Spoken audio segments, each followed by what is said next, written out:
Mr. Chair, I strongly oppose the Republican ripoff. Let's just say it. Prices aren't any lower than they were on Inauguration Day.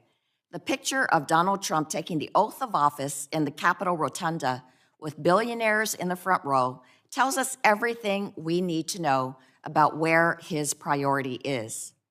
It's certainly not with working people. In fact, just yesterday, the Bureau of Labor Statistics reported inflation rose much more than expected in January, meaning that everywhere you go, you see higher prices of fuel, groceries, and eggs. What's the response of House Republicans? It's not an agenda or legislation to lower food, fuel, or housing prices. It's not an agenda to make life more affordable for Americans. Instead, they plan to give in entirely to Trump and billionaires' agendas and to give the richest man in the world and Trump's biggest donor, Elon Musk, unfettered access to Americans' private data. Republicans are clear-eyed in this budget proposal. Sell out average American workers and the middle class to make the rich even richer. To justify their trillions in tax cuts for our country's wealthiest in their Republican ripoff, they must find a trade-off. Now remember that their focus is on helping the wealthiest in the country, amounting to a true $2 trillion giveaway to them. In my district, it means the top wealthiest 0.1% get $314,000 in tax cuts that they don't even need. And who loses out? Working people, kids, and our future generations. These spending cuts steal from future generations and deprive our kids from investments that could rebuild bridges and roads, improve their classrooms, and support the first responders in their towns.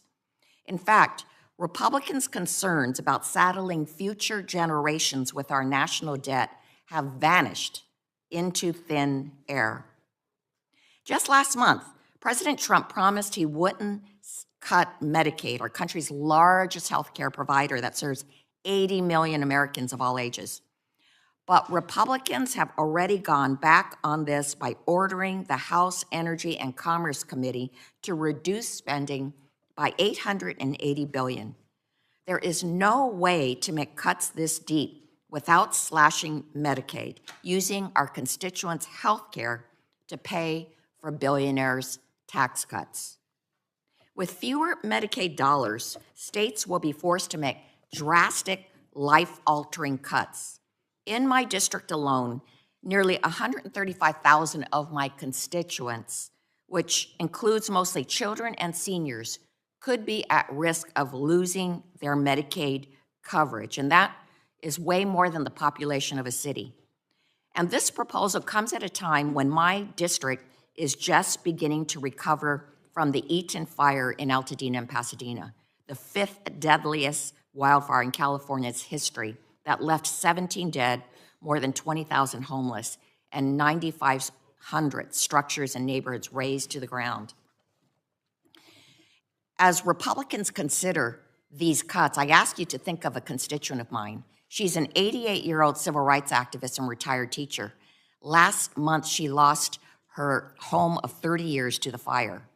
Well, thanks to the Republican ripoff, not only will she have to begin rebuilding her life at almost 90, but she'll also have to worry about losing out on home and community-based health care services paid for by Medicaid. Kids who lost their bedroom and all their belongings in the wildfires could also lose the ability to see a pediatrician. Children and adults with disabilities at the lowest points of their lives and living in unfamiliar places could lose the ability to have their behavioral and chronic health needs met.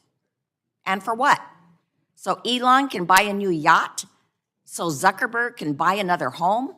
So Bezos can buy another private plane? So billionaires can hoard even more of this country's wealth? My constituents deserve better. The American people deserve better. I once again voice my opposition to this Republican ripoff. Justifying tax cuts for the rich on the backs of the working class is a betrayal at its worst. I yield back. I thank the gentlelady and now yield 5 minutes